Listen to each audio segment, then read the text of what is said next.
To give an edge to your preparation by consolidating your current affairs, join our Mission UPSC 2022 course.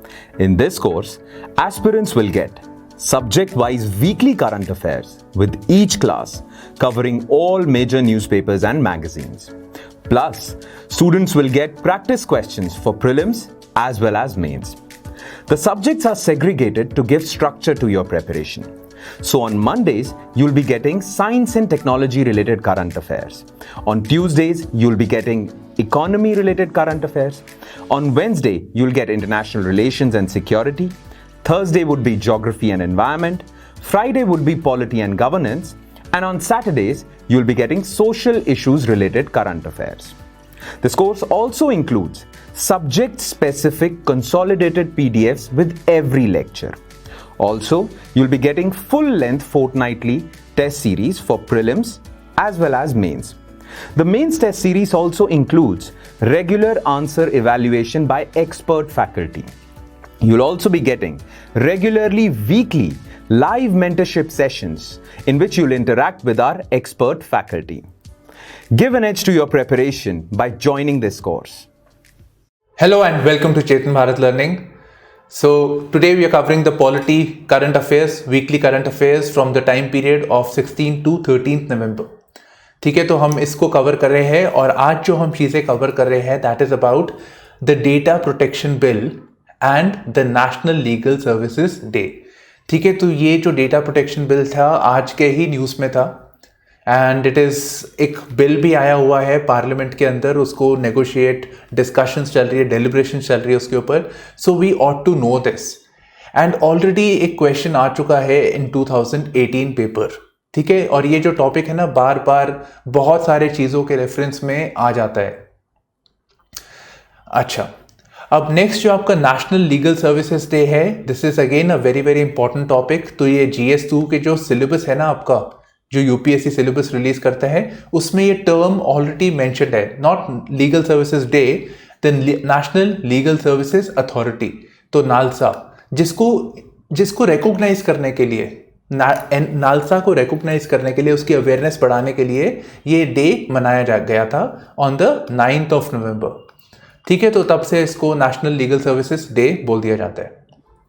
तो ये GS2 के point of view से बहुत important है and this institution is also related to the Lok Adalat. तो यहाँ पे हमारा जो प्रायोरिटी है, we are covering these two topics. अब कुछ चीज़ें थी जैसे कि डिफेक्शन आया था, प्रिविलेज मोशन आया था, तो डिफेक्शन हम जैसे ऑलरेडी कर चुके हैं, so I am not covering that. ठीक है, एंड मे बी वापस से आ जाएगा, तो those things again we can cover it, but here we want कि 30-45 मिनट्स में हम लोग ये दो इश्यूज को बहुत कॉम्प्रिहेंसिवली कवर कर ले. चलिए, तो सबसे पहले we are looking at the data protection bill which was there in actually today's paper only. ठीक है, तो ये न्यूज़ के अंदर था, but before going into the news क्या क्या हुआ है यहाँ पे, let's see what is the data protection bill. तो सबसे पहले डेटा प्रोटेक्शन बिल हम समझ लेते हैं and then will come back to this news over here. And this topic that we are going to do, इसके लिए हमारा ये मेंस का क्वेश्चन है. ठीक है, तो ये it's basically asking us about how this data protection bill, it is an improvement over the existing framework. ठीक है, डेटा प्रोटेक्शन के रेफरेंस में जो अभी जो सिस्टम चल रहा है, डेटा को जो करता है मैनेज, एवरीथिंग रेगुलेट, तो उसके लिए उससे कैसे एक इम्प्रूवमेंट है यहाँ पे. और प्रीलिम्स के पॉइंट ऑफ व्यू से we have a question over here. ठीक है, कि ये किस कमिटी के गाइडलाइंस या बेसिस पे ये लॉ बनाया गया है, फ्रेम किया गया है. तो चलिए एक बार देख लेते हैं the essentials of the data protection bill. तो डेटा प्रोटेक्शन बिल बेसिकली क्या कहता है? यू नो, डेटा प्रोटेक्शन आजकल बहुत एक इम्पॉर्टेंट इमर्जिंग कॉन्सेप्ट है, गिवन दैट आजकल हम बात कर रहे हैं of the issue of privacy के बारे में बात कर रहे हैं. हम लोग बात कर रहे हैं कि जो डेटा जो यूज़र होता है उसके कुछ राइट्स है.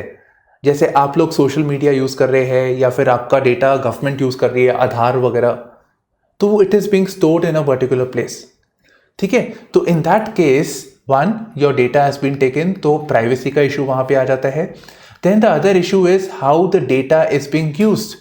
अब कुछ लोगों को आपत्ति है, जैसे कि फेसबुक वगैरह है, तो आप कहीं सर्च करें और आपका वो कोई आइटम को या अमेजोन पे आप सर्च करते हैं, आपका फेसबुक वगैरह में आपको ऐड आनी शुरू हो जाती है, फेसबुक हो या गूगल हो।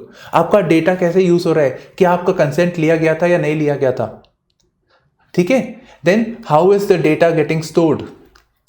आजकल इतना सारा डेटा स्टोर हो रहा है, तो वो स्टोर कैसे हो रहा है, and then which agencies can the data be shared.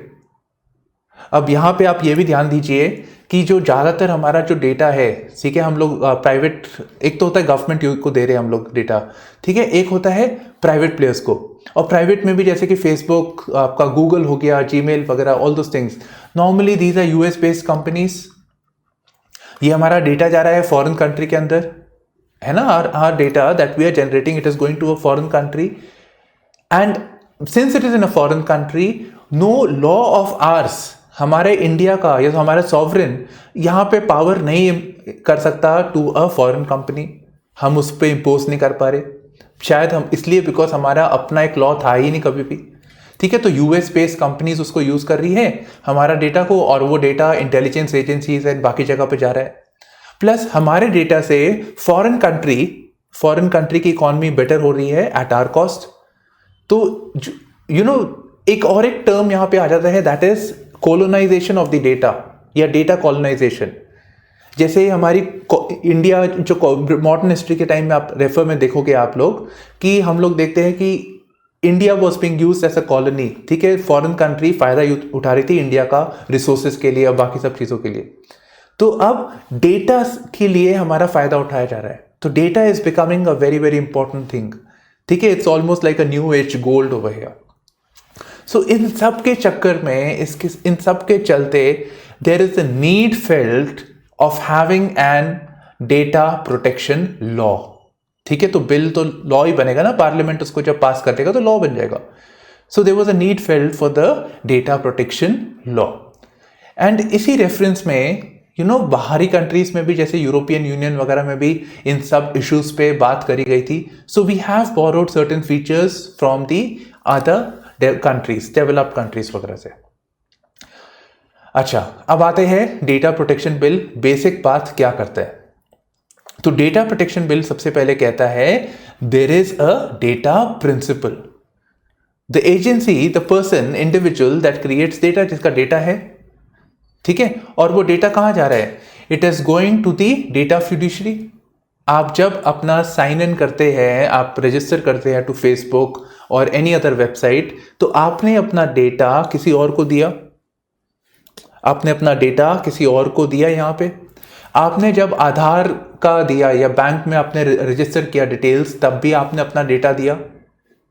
आपने कोई एलपीजी की स्कीम थी और आपने आधार, एलपीजी का स्कीम और सब्सिडी के लिए आपने आधार, अपने पैन कार्ड अकाउंट्स दिए, तो गवर्नमेंट को दिए। अच्छा, गवर्नमेंट भी वो डेटा से फिर सर्विस प्रोवाइड करता है, या रेलवेज को एग्जांपल ले लीजिए आप लोग, ठीक है। So data fiduciary, so what is happening is that the user या data principal is giving data to the data fiduciary. Maybe it's because they are providing a certain service और उसके लिए उनको डेटा की आवश्यकता है, legitimately it is required, ठीक है। चाहिए ये ना, आपको ये पता होना चाहिए कि so and so is Shubhashish Singh, so and so is person B C D, जो भी है, ठीक है, तभी तो उनको उस हिसाब से सर्विस प्रोवाइड करेंगे, डेटा तो चाहिए। So data principal and then comes the data fiduciary, ठीक है। तो आपका सोशल मीडिया हो गया, गवर्नमेंट हो गया, anybody that has the data. Now it is telling us कि जो डेटा है वो कैसे, उसका स्टोरेज के बारे में रेगुलेशंस है यहाँ पे, ठीक है। About the rights of the data principal, ठीक है, क्या राइट हो सकता है, जैसे राइट टू प्राइवेसी हो गया आपका, ठीक है, राइट ऑफ सीकिंग कंसेंट हो गया।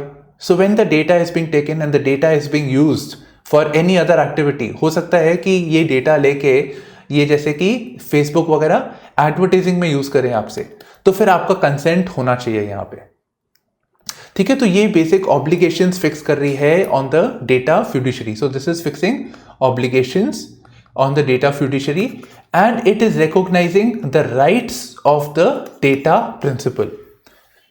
अब ये ऐसा हो, है ना, ऐसा इन्फोर्स करने के लिए लॉ बनाने से थोड़ी काम होता है, आपको ये भी इन्फोर्स कराना पड़ेगा कि जो लॉ बनाया है वो चल रहा है, प्रोसेसेस चल रहे हैं यहाँ पे।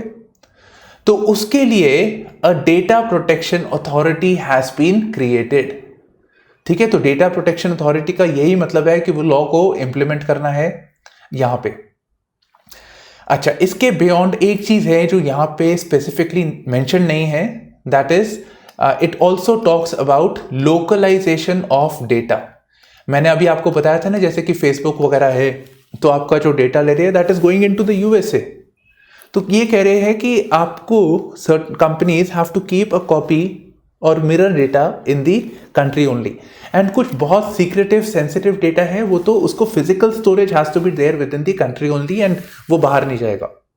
ठीक है, तो ये सारी चीजें डेटा प्रोटेक्शन बिल से आती है। अब देख लेते हैं the need for data protection bill या लॉ। तो सबसे पहले this awareness about the rights. ठीक है, तो कुछ टाइम पहले एक प्रेशर बना, ये तो पता ही था, बट एक प्रेशर बना in the KS. Puttaswamy judgement.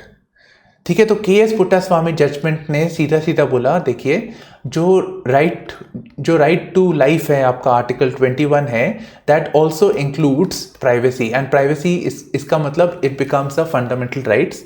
Supreme court ने ऐसा इंटरप्रेट किया है। ठीक है, तो this becomes a fundamental right. अच्छा, ऊपर से इन्होंने बोला कि कोर्ट ने बोला गवर्नमेंट को, इट अर्ज द गवर्नमेंट दैट आप एक लॉ लेके आइए for data protection. It's very very important. Privacy का इशू है यहाँ पे, सॉवरेंटी का इशू है कंट्री का, कि आपका जो डेटा है वो कैसे यूज हो रहा है। फॉरेन कंट्रीज के लॉ लग रहे हैं पर हमारे लॉ नहीं लग रहे। So this was said. तो इस बेसिस पे the government form the committee known as justice Shri Krishna committee report. तो उन्होंने ये सारे मुद्दों को डिस्कस किया and then a draft was created. ठीक है, तो ये बिल बना and now it is being reviewed in the joint parliamentary committee, मतलब लोकसभा और राज्यसभा की कंबाइंड एक कमेटी है जो इस बिल को बहुत ध्यान से पढ़ रही है फ्रॉम द लास्ट 2 years। तो अब बस इसको वोट होना है, यहाँ पे इसकी रिपोर्ट आएगी फिर वोट होगा। अच्छा, तो एक ये चीज हो गई।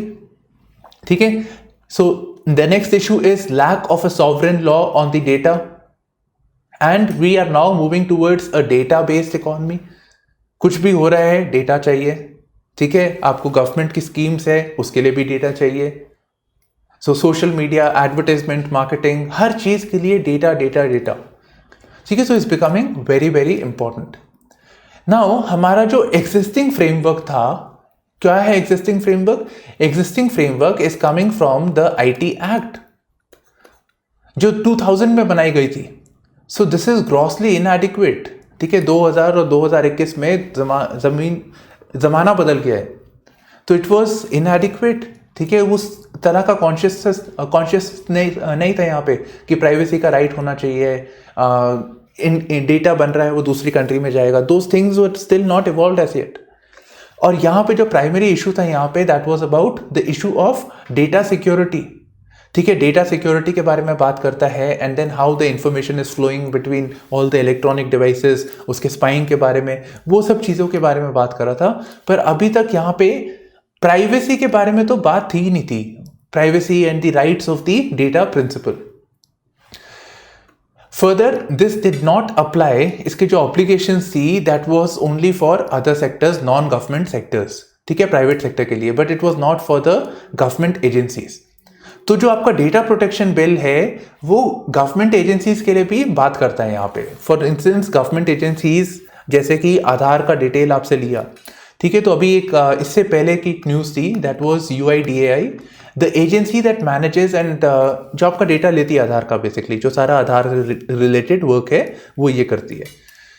तो उन्होंने बोला कि हमारे ऊपर ये ऑब्लिगेशंस नहीं होनी चाहिए जो बाकी प्राइवेट सेक्टर के लिए, क्योंकि हम लोग एक सर्विस प्रोवाइड कर रहे हैं। क्या सर्विस प्रोवाइड कर रहे हैं? गवर्नमेंट की जो कितनी सारी स्कीम्स है, आपकी राशंस हो गई, LPG में बहुत बार बोल चुका हूँ। ठीक है, तो ये जो सारी स्कीम्स हम प्रोवाइड कर रहे हैं उसके लिए हमको डेटा चाहिए ही चाहिए। तो इसके लिए सबसे पहले तो कंसेंट की रिक्वायरमेंट नहीं होनी चाहिए, क्योंकि हम ये ले रहे हैं, that is for the delivery of the services. तो एक चीज हमें यहां देखने को मिलती है, that this is applicable to the public sector only. ठीक है, सो गवर्नमेंट सेक्टर के लिए भी ये एप्लीकेबल है, बट यहां पे कुछ एग्जेम्पशंस प्रोवाइड करती है, जैसे कि ये वाला सिनेरियो ओवर हियर। ठीक है, चलो ये हमारा हो गया। तो अब आप बताइए, आप इस क्वेश्चन को एक बार फिर से देख लीजिए। So what are the issues with the present framework in India for data and privacy protection? क्या इश्यूज थे? पहली बात, हमारी इकोनॉमी जो है वो चेंज हो गई है, ठीक है। एंड देन हमारा जो एग्जिस्टिंग लॉ है वो इनएडिक्वेट है। It is centred around data security, privacy and rights of the data principal, उस पर बात नहीं हो रही है। Then other issues, there are other issues also, how the data is being managed, data localisation, ठीक है। तो वो सारे इश्यूज को आपने ये प्रेजेंट फ्रेमवर्क में बताना है, क्योंकि ऐसा कोई ऐसा लिखित में कोई नहीं है कि हमारा प्रेजेंट फ्रेमवर्क क्या है, ये आपको इन्फर करना पड़ेगा। तो जो आप न्यूज़ पढ़ते हैं या जो मैंने अभी आपको बताया, obviously that is on the basis of the news only, news and the PRS, उन सब के बेसिस पे है।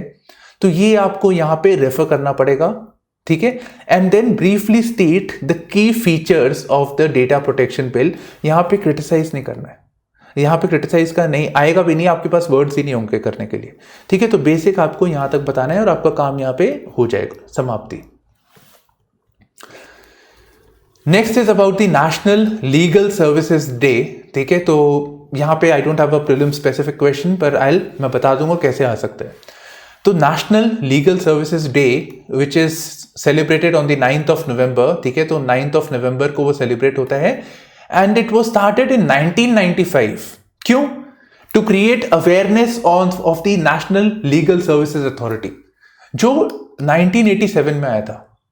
तो इसकी अवेयरनेस क्रिएट करने के लिए ये 1995 में आया, तो मतलब it is not from the year itself जब वो लॉ आया था, बट ये सुप्रीम कोर्ट द्वारा बनाया गया है। Then national legal services day. अब नेचुरल सी बात आ जाती है कि नेशनल लीगल सर्विस से तो यहीं खत्म हो जाती है बात। मेन चीज है कि नालसा क्या है ना। नालसा की अवेयरनेस के लिए बात कर रहे हैं, तो नालसा तो पता होना चाहिए। तो नालसा को एक बार देख लेते हैं।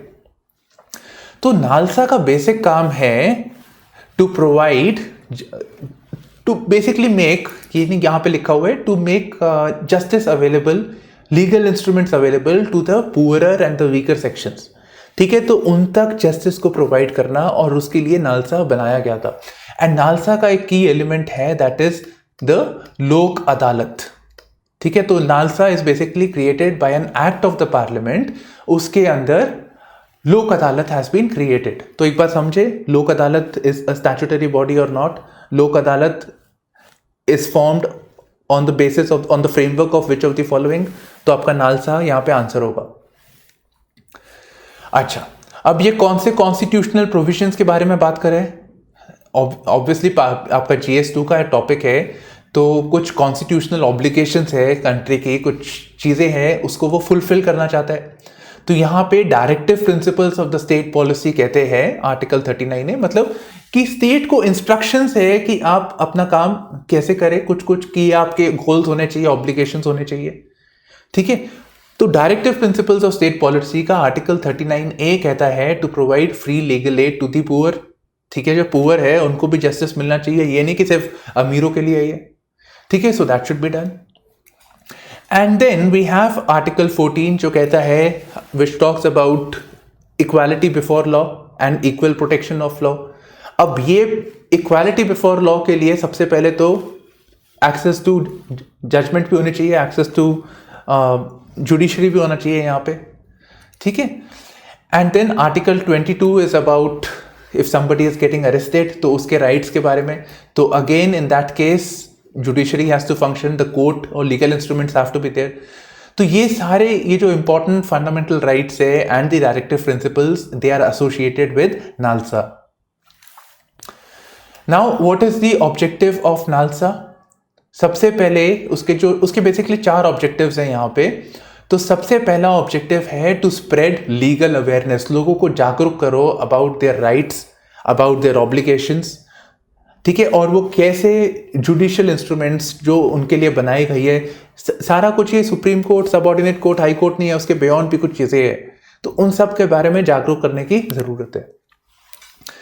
Organising Lok Adalat as an alternate dispute resolution mechanism, ठीक है। तो ये अब यहां पे आपका थर्ड वाला भी हो गया। ठीक है, कोर्ट कचहरी के चक्रों में से क्या पड़े हो, दूसरी चीजों में जाओ। ऑल्टरनेट डिस्प्यूट रेजोल्यूशन जो बहुत थोड़े सिंपल है, इतने कॉम्प्लिकेटेड नहीं है, तो इन पे फोकस करो जहां पे कॉम्प्रोमाइज हो सके। इतना नहीं कि तारीख पे तारीख लंबे लंबे टाइम तक आप कोर्ट कचहरी के चक्रों में हो, ये प्रोटोकॉल्स फॉलो करने हैं, तो वो ये थोड़े सिंपल है यहाँ पे। So this is more inclusive as well as accessible.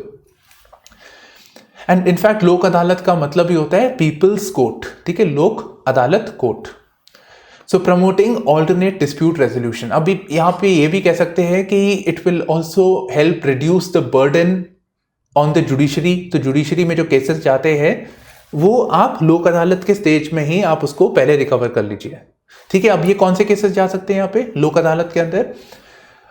Those cases which, मतलब जो आपके कोर्ट्स में या तो दर्ज हुए हैं पर अभी सुनवाई नहीं हुई है, दे कैन गो, ठीक है। अगर सुनवाई होगी तो फिर तो कोर्ट में ही आ गया, बात खत्म वहां पे, तो दे कैन गो। या फिर दोज केसेस विच मे गो, ठीक है, those cases which may be filed in the case, तो उसको पहले ही आप लोक अदालत में लेके चले जाइए और वहां पे एमिकेबली डिस्प्यूट को रिजॉल्व कर दीजिए। So this concept is known as alternate dispute resolution. अच्छा, अब यहां पे एक चीज और आती है, can we take up criminal cases, civil cases? तो मतलब जब दो लोगों के बीच में डिस्प्यूट है, शादी का चक्कर है या प्रॉपर्टी का चक्कर है, civil cases. But can we include criminal cases also? Criminal cases normally courts के साथ होते हैं, तो कहते हैं कि criminal cases can also be taken up over here. Only thing is that it should not be, it should be compoundable, ठीक है, मतलब इसके कॉम्प्रोमाइज हो सकता है। अब बहुत सी, जैसे कि मान लो आपकी किसी ने पॉकेट मार ली, ठीक है, छोटे मोटे क्राइम्स है, पेटी क्राइम्स है वहां पे, पर अगर बहुत सीरियस क्राइम है जैसे कि रेप, किडनैपिंग, मर्डर, वो आप नहीं सुन सकते वहां पे। अच्छा, then there is providing the victims of crime with compensation, ठीक है, तो ये इसके की फीचर्स हैं यहाँ पे।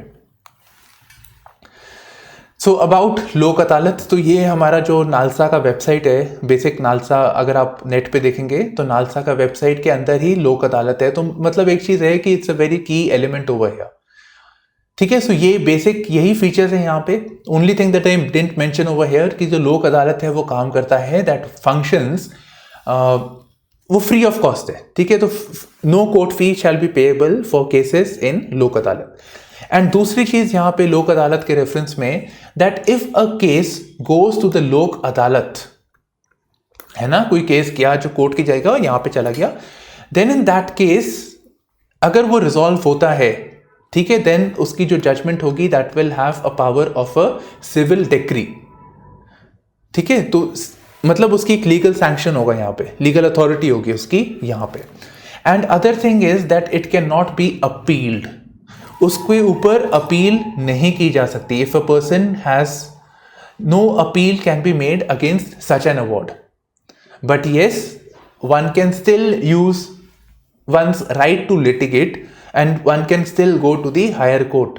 अब ये इस चीज का एक ड्रॉबैक भी है इन द सेंस कि एक फिर भी आपने चॉइस दे दी कि आप एमिकेबली हो भी जाए, अगर कोई मानता नहीं है तो फिर वापस कोर्ट में जा सकता है। तो ऐसा तो हमेशा होगा कि कोई नहीं मानेगा बात को, जिसको नुकसान लग रहा है कि उसको नुकसान हुआ है वो तो वापस फिर कोर्ट में चला जाएगा।